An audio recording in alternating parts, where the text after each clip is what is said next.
গতকাল সৈয়দ আসাউদ্দিন ওয়েসির দল মিমের প্রধান মুখ যোগ দিয়েছেন তৃণমূলে। মিমের তরফ থেকে আনোয়ার পাশা তৃণমূলে যোগদান করেছেন এবং বিভিন্ন জেলা থেকেও তৃণমূলে যোগদান করছেন মিমের অনেকেই। এই বিষয়ে পাল্টা কটাক্ষ করেছেন দিলীপ ঘোষ। তিনি বলেছেন, বাংলার মানুষের ভরসা নেই, মিমের ভরসা থাকতে পারে তৃণমূলের ওপর। তিনি আরও কি বলেছেন শুনবো। কারণ মিম মনে করছে তার কাজটা তৃণমূল করে দেবে। মিমও সাম্প্রদায়িক রাজনীতি করে, তৃণমূলও সাম্প্রদায়িক রাজনীতি করে। মিমেরই একমাত্র টিএমসির উপর ভরসা আছে, পশ্চিমবাংলার লোকের ভরসা নাই। তাই মিম আর টিএমসি কাছাকাছি এসছেন।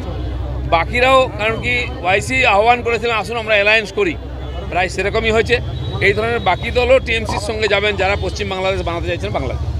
মানুষ ভোট দিয়ে দিচ্ছে গত দুটো নির্বাচনে। দিদিমণি জানেন, যিনি সবসময় টাকা করেন তিনি টাকার কথাই বলবেন। কেন মানুষের গরিব কৃষকদের ৬,০০০ টাকা বছরে কৃষক সম্মান নিধি উনি আটকে রেখেছেন?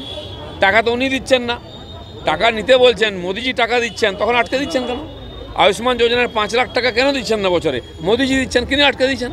এদিকে টাকা নিতে বলছেন। টাকা যদি নিতে দেন আপনি ছেড়ে দিন, মোদিজি টাকা দেবেন, লোক নিয়ে নেবে। কেন্দ্র লোক পাঠিয়েছে, সাগর দত্ত হসপিটালে টিকা দেওয়ার কথা ছিল, ওনারা কিন্তু লোক চয়ন করে নাম পাঠাতে পারেননি।